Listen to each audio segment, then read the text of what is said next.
So, considering that I used to sub that last week, I was subbing for FatMii's team. I can give insight into that. They're probably going to try to do a Looks shred like comp. we've got a full roster here. Alright. Apologize, we are two first-time casters here, but this is DominateDominion number 51. And round 1, FTH versus SOG. Yeah, if you'd like to go into FatMii's team here, take it away. Yeah, so I'm Chaosos. I subbed for their team last week. They tend to like shred comps was the main thing. FatMii is the captain of the team. He is by far their best player, and most likely we are going to be seeing Goldjet in bot lane because FatMii decided that Goldjet was the bot laner. Anything you know about the other team that they're hitting, which according to the brackets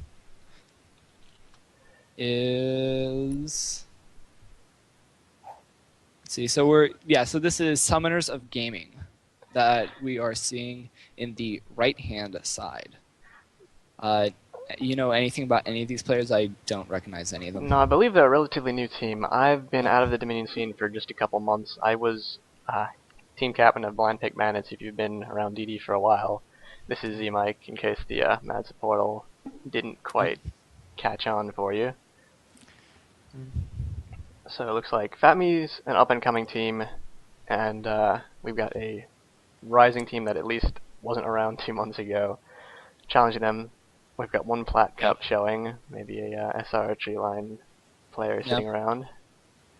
Yeah, the Plat Cup gives me some hope because Dominion skill, a lot of people try to say that there's no correlation between Dominion skill and Summer's Rift skill, and then I look at Pex, and they're all Plat or Gold, and they're all good at Summer's Rift, and there really is a general sense of being able to constantly be checking the minimap, knowing the various champion strengths, and then just having the pure raw mechanical skill to pull off neat tricks.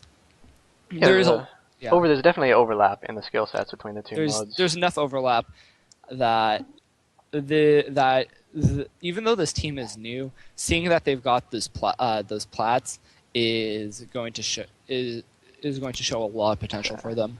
Quickly check maybe if pick this up. Played anything this? Yeah, I haven't played much this season yet.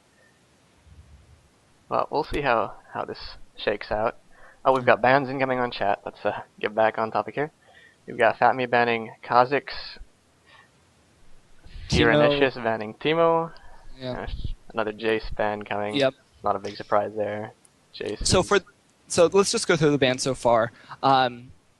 Okay, Zac ban is weird. Okay. So for those of you that don't know, Kha'Zix is really strong because he's got a lot of poke, and it's really easy in the jungle of Dominion to reset your passive constantly. So every single time you're poking, you're getting that bonus damage, and that damage can really add up. And then once he does engage, the mobility his evolved E gives him can just be absolutely outstanding. And then of course he just generally does a lot of damage and is a strong shit pick. Teemo is usually not considered ban-worthy because ever since Gnome implemented the Hex Tech Sweeper and the Lightbringer, his traps are a lot easier to deal with than they were beforehand, and so Teemo shrooms, although dangerous, are not going to necessarily be literally everywhere once you pick up those items. Do you want to comment on Jayce and Zac? Jayce is a very strong champion in all modes, but he's been a real menace in Dominion since his release. He's got really strong poke, he's got armor shred, which is always important, he's got range and melee, he's got almost everything you'd want in a AD kit. And the Zac ban is probably just to keep any surprises out of the roster. Zac's a new release, and not everybody knows quite how to deal with him. Yeah, and then just to add on Jayce, the important thing to note with Jayce is that you don't build him Triforce. That's a common mistake Summoners Rift players have been known to do, and also just people who don't really know Jayce. Jayce in an average combo is going to get maybe 2 Triforce procs coming out, while his AD scaling on his Q is really high, and then also he scales well with crit because of the way his hypercharge works, and that amplifies all damage coming from the auto attacks, at least from crit and stuff, by 30% at max rank. So Lulu ban. Lulu's there. Yeah. Lulu ban. Yeah, the Lulu ban. Lulu's a really strong support in Dominion. She's got the important thing to note is that unlike every single other support with a heal, her ultimate, because it increases by max hit points, is not affected by the Dominion War. Singe can be a strong bot laner. Goldjet, I do believe, has been known to play Singe a fair amount. Goldjet, if you look at his match history today, actually does not have has a Singe game, but in Twisted Tree Line, so it may just be taking out a risk. Nidalee, also known to be very strong poke, and unlike Teemo, her traps cannot be cleared out even if you get a sweeper, or a Hextech sweeper or a Lightbringer, which means that Nidalee can give a lot of jungle control that isn't easily able to be dealt with. Kassadin, if you don't know why Kassadin's strong, it's because unlike Summer's Rift, he doesn't have a laning phase to shut down, and he also just has a lot of global mobility. He also has extremely high bases on abilities and lots of crowd control. Amumu ban to shut down AoE comps, and then Cho'Gath is an odd ban. He's an okay bot laner, not really sure about that. You want to talk about the picks? Well, if you'd like to keep on, I'm trying to get these blockers set up for us nicely. Yeah, okay. Looking at Summer spells, it's going to be interesting. There we go. So, that should do it. Okay, so Evolution has picked up Wukong. Wukong is a key member of that. Is a very strong on pick with his AoE. His ultimate allows him to easily apply Black Cleaver upon the entire enemy team, and it's that whole shred comp I mentioned earlier. It's because his Q gives strong single target shred. Wukong's very hard to peel off because his gap closer has a very low cooldown, and then also he can just get some absolutely crazy jukes with his W. Darius is strong because he can shut down a lot of bruisers, and he really limits the enemy champion pool, because if you can't deal with Darius, he's going to just wreck through your team. Hecarim, with all the nerfs, isn't as top tier of a pick as he used to be, but Hecarim is still very strong with extremely high base damage and low cooldown on Rampage, and then also if they decide to pick up any burst casters, his W Spirit of Dread will allow him to heal up very fast, and then also very strong initiator between his E and R. FatMii picking up Elise. Elise is a very strong on character. She can output a lot of damage, and the percent damage will be, and she also kites very well, which will be useful versus Darius. Janna's peel will be useful. It'll be interesting to see how exactly Janna's played as more support or AP, but Janna is just a generally solid support pick, bringing in a fair amount of crowd control to the comp, and then also some disengage to deal with Darius. I think we've got everything as good as we're going to on my blockers for right now. I'll give it a better shot next run. I don't want to have you run off here too long. Run your voice out before we get to the second match. Oh no, I'll be fine. Got Jarvan and Zhao coming up, both really strong heavy bruisers in Dominion. You'll see them quite often. Jarvan, for his ult, his armor shred, and his engage knock up CC. Xin pretty similar also, has got a real good gap closer. He's got disengage with his ult to kind of single somebody out, very strong damage, and of course Jarvan switches to Kayle as we're going through it. Kayle is a strong AP, almost always played AP on the current patch rather than AD. Her ults can be very clutch in team fights and just in bot lane where she may end up going. It could be Elise down there, or Kayle are probably going to be. It's going to be Elise, because FatMii's our bot lane player. Yeah, well, yeah, FatMii's probably FatMii. I know his Elise bot is strong, or Goldjet. Even Goldjet again, as I said, is their bot laner. Rather than Kayle. Yeah, because what they're doing is they're doing the shred comp with Kayle passive, Zhao passive, and then Wukong crushing blow, and then also Wukong can easily stack up Black Cleaver again with that ult. and so that's what they're doing. And then Janna gives them disengage to deal with the hard engage of Darius and Hecarim. However, I'm not entirely sure who the bot laner for the other team is for Summers of Gaming is going to be. They have a couple different options. I'm willing to say maybe Orianna or Lee-Sin. Jarvan's also a strong bot laner. Yeah, but Jarvan is also a strong bot laner. Hecarim bot is actually surprisingly scary for those of you that haven't seen it. And then Darius bot is also very potent. I'm assuming Darius is going to go top because of his AoE and teamfight presence, but we could see a bot lane Darius. They've got two.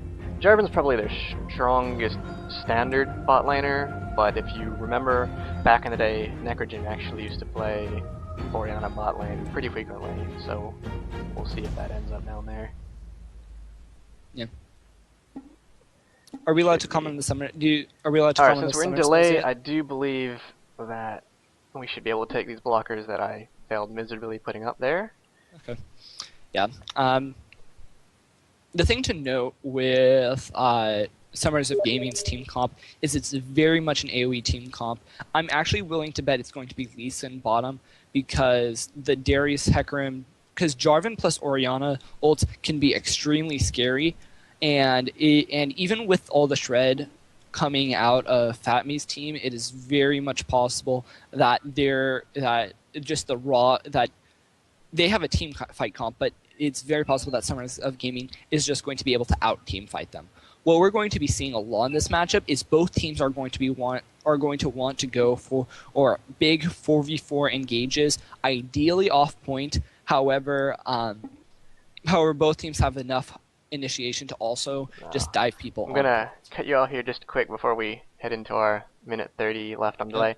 One thing we'd like to comment on here is Purple team is running 5 ghosts and no revives, which is quite unusual for tournament level Dominion play. Okay. So for our listeners and watchers that don't know, in high elo Dominion, revive is essentially considered mandatory. Maybe Ghost Flash if you're really going hardcore Pooters, but Pooters right now is really not effective at high elo. Although we did see a backcapping AP Shaco not long ago. Yeah, that, I mean it's did a number on PEX just 2 weeks ago. Now the reason a lot of people take revive is it gives you a huge advantage at windmill fight, and then later in the game it can be really clutch coming back off of a bad fight or even a good one. Just keep your advantage. I'm going to be really surprised if Purple Team pulls off a windmill victory at the beginning. That's top for anyone not familiar, just because those revives are going to let Blue Team get back into the fight with basically 8 people versus 4. Yeah. The important thing to note is that even with like Hecarim speed boost and Ghost, the Ghost does not give you enough of a speed boost currently to be able to cap the windmill before the other team arrives there, which means that effectively usually not. It usually not unless you are Rammus with mobility boots. So because of that, because it doesn't give you enough of a speed boost to be able to cap that windmill point, you are effectively down a summoner. And although you might have a little bit of cap, unless you're able to decisively win the 4v4 fight up top, which is very much possible because they also don't have a combat summoner because they are lacking revive, you're not going to be able to cap that top point. And then also, even if you do decisively win, if it doesn't take you long, if the fight drags on just because both teams are poking forth, which I don't think is going to be happening here. Both teams are going to want to hard engage. A lot of times the amount of cap you get from the extra cap advantage you get. Breathe. Talking a little too fast here. Yeah, the amount of extra cap you get from Ghost is going to dissipate because if you leave points alone, if they're neutral, the cap will set back to 0. The Ghost could be used to try and do some interesting tactics like hitting the enemy mid or points that they're not really defending, just really getting around the map as a highly mobile team. We'll see if they intend to do that or not as we load into game right about now. Yeah. No, there's potential, especially in the mid game, for Ghost to gain a decisive advantage. But for the windmill fight, I think the important thing is just going to be whoever wins that hard engage. I think that's going to hurt them not having the Rives at windmill, but Yeah. we rarely see people without a full Rive team in the tournaments these days. I'm interested to see what they pull off with this. It could be fun and hopefully effective. I actually didn't used to run Revive for the longest time back when I was playing in the tournaments. I was running Garrison Exhaust and relying basically back in S2 where a support could get tanky enough that you were incredibly difficult to kill, relying more on not dying and relying on that fight. Oh yeah, Hard no, to do now. Yeah, exactly. With all of the pen changes. Yeah, season 2. Because unlike Summoner's Rift, which usually gets, which AD carries are just sort of accepted as you're supposed to build your team comps around them. Dominion sort of is you can run an AD carry, and build a team comp around them, but unless you're going to actively try to build the team comp around them, you're not going to be running the AD carry, which meant that in Season 2, you wouldn't, due to the way everybody's tankiness and damage values were balanced around, late game tankiness was balanced around having an AD carry's damage output to be able to burn through that, so you could just get really tanky. Let me cut you off real quickly here just to go over. We do have Lee-Sin and Elise+Janna. You did call that quite correctly. And I just wanted to go over the items real quick. Yeah. Blue team Hecarim picked up mobility. pretty much solid prospector items except for their bot laner, whereas purple team did use those ghosts to try and get that quick cap move, but doesn't look like it. Did start with 2 giant spells, trying to go for that early HP 10. Although I will note that purple team is actually doing a pretty good job at this initial engage. They already brought somebody down. Darius is dead. Having a little bit of focusing issues right now. Yeah. Looks like Jarvan's gonna go down to the Hecarim 3 is blue very team players focusing him down. Yeah, Hecarim is very. Here's FatMii coming back off his revive. He got back up there long before any of the purple team players are going to get off of their respawn timers. Yeah. Which basically just won that window. There was nothing purple team could do once those respawns popped if they hadn't taken it off that first ghost. Yeah. If you look down to bot lane now, both players have taken pretty heavy damage. Goldjet is slightly ahead right now, mostly due to the surprisingly high level of sustain that Elise's spiders get. Both of these players should have going into the kill, and Wukong coming in to back him up. There's the ghost pops. And I think that looks like a kill there. Yeah, Wukong. Yeah, Safeguard was just with his armor 10, really heavy damage on that range. Okay, we have a hard engage up top. Let's see, purple trying to push. Yeah, purple back off. Quite able to get that. Okay, Evolution is heading up the right side of the map. It will be I'm predicting that he's going to try to backcap purple, purple's mid, but he may not. Looks like he's just swinging up to finish off this team fight now as a 4v3. Yeah, he does That's not have really clean that up. Evolution is not level 6 yet, and is not going to be 4. Oh, and now he hit level 6, and he pops that ultimate. And as you see, the Wukong ultimate is extremely devastating in fights and just is able to just seize and knock up. Even though it's a relatively short duration, I only have this once, it can be a big impact. And so now we see a 4.5 cap. Whoops. Yeah, I do apologize for that flickering there. Yes, that was me. Yeah, and so now we see a 4 cap by blue side. This is primarily due to the lack of revive by the purple bot laner, and so after he got ganked, he was unable to survive. He was unable to get back in and try to defend the point a little longer because Lee-Sin can usually tend to hold 1v2 under his turret pretty long. But the problem is Jarvan actually trying to push top.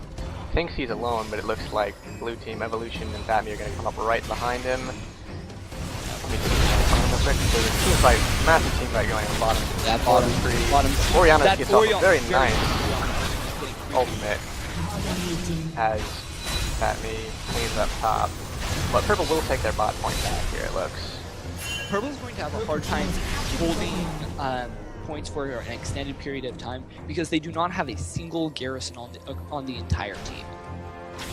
And as you were able to see in that bot fight, yes, Purple lost the point, but Purple was able to hold it a lot longer than you would normally expect because of the strength of Garrison and being able to negate any sort of minion wave, and so long as the fighting is actually happening, no champion's going to be capping points. Why all the Lulu hate, folks? It's a fair and balanced champion. Oh, very nice pull onto FatMii by Darius. And this is, oh wow, the Hecarim over. Darius looks like he'll clean up Sin here. Yeah. Janna trying to pull this off. Yeah, so 1-for-1 so far, but it looks Darius like should clean that up with the 1-for-2. Oh no, Janna's gonna get away here. Yeah. Wukong And Evolution really again, showing that strong its Wukong. value in Dominion. This is why you ban. Evolution is showing why you ban Wukong, because his ultimate can just be absolutely insane. Also important to note is that Evolution was able to do a lot of damage there due to the Janna shield, because the Janna shield gives you so much free attack damage. If you look at Janna's current, she's got it at rank 3 right now, which is 32 free AD. For Wukong, that's a lot. Goldjet takes down J.K. in bot lane with very little health remaining. Very nice play, but Jarvan's gonna try and she'll get the neutral off on this Elise, but it looks like Jarvan's gonna stop any actual cap from happening here. Purple team going 2-man top. Purple Kayle unaware of them. the Zhao, Kayle, or whoever. Ignoring the cap to finish off the Hecarim, looks like. And Jarvan does not have a pull-off cooldown, which means he's going to have a hard time catching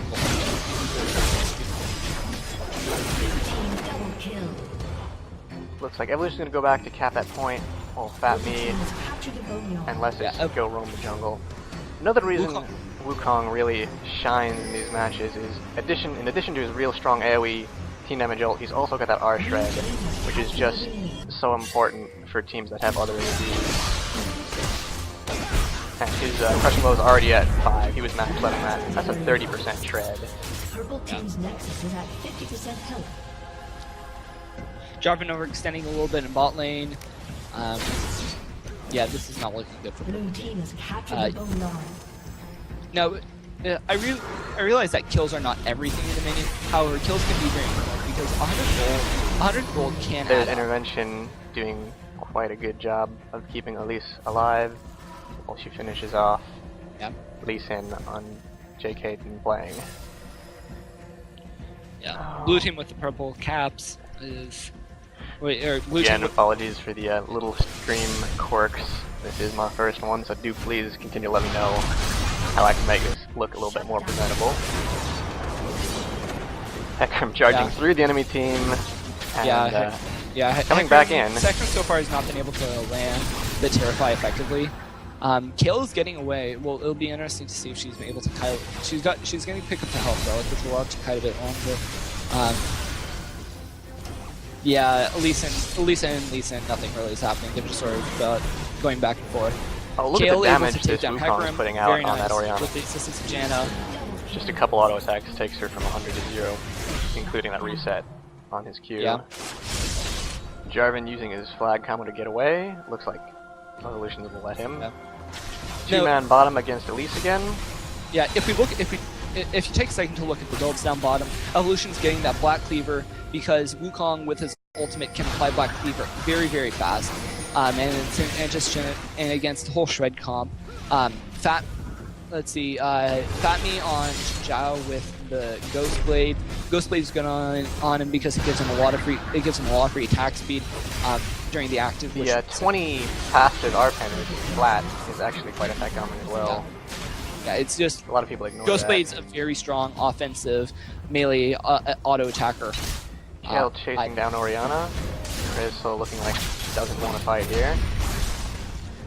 It's important to note that although yes, Evolution did get like Black Cleaver on Wukong, that is only because he has other Evolution looks like he's going to go down to this duo of Lee-Sin and Darius. Yeah, Hecarim may or may not get away. It doesn't look like he's going to. Although, actually, Hecarim got nailed by the Gale. They're going to take their bot back, but it looks like they're going to lose middle with this quest. Not a great trade for Purple team here. as that quest gives the enemy team bonus damage and 23 ticks off of the next spell. For those of you that like to play Elise Bruisers, trying to fight Lee Sin actually is going to lose to that 1v1. for those of you that play Bruisers at home, it's important to note that Ghostblade is almost always better than Black Cleaver, even on Wukong. If you're just by yourself, the only reason Evolution is getting it this game is because it's to enable Zhao to do even more damage. If we look at Janna, she's getting the pretty tanky build with the Glacial Shroud. CDR is real effective on Janna as well. Yep. Yeah, it's the tanky. Probably going against those 480s in the team. Only in order to get much AP damage. Nashor's Kayle likes CDR. She likes attack speed. She likes AP. Nashor's is Evolution charging almost all the way up the ramp. Oh, and the execution on the clone. Yep. But and it looks like this is good game. Goes to FatMii's team. Yep. I guess FatMii is not too heavy. Not too heavy this game. Yeah. Yeah. Elise got Blackfire Torch. Darius with the Frozen Mallet, interesting choice. Hecarim's build was good. Looks like he was going for a Gauntlet. Jarvan looking for the Triforce next. Orianna looking to get a Zhonya's, and then Lee Sin building tanky with damage, like Lee Sin's should. Alright, that concludes game 1.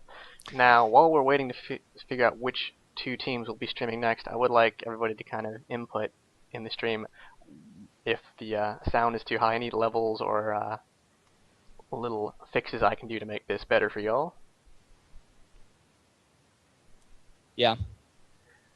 While we go over the endgame builds, and I'd like to take a quick look at champion damage done, with Wukong coming out far ahead of anybody on purple team, just putting out a solid 16,500 damage to Orianna's next highest 9,400 on the other team, almost double. Yeah, no, just overall, FatMii's team was able to just out damage. So, for those of you viewers at home who are wondering what was so effective on FatMii's team that that the other team lacked. One, FatMii's team knew to stay in the jungle and knew that that vision is king. So when purple team tried to cap windmill thinking that there was nobody there because they didn't see anybody, they missed the fact that there was a bunch of people hiding in the fog of war. They're able to then jump them and get free kills off of on purple team.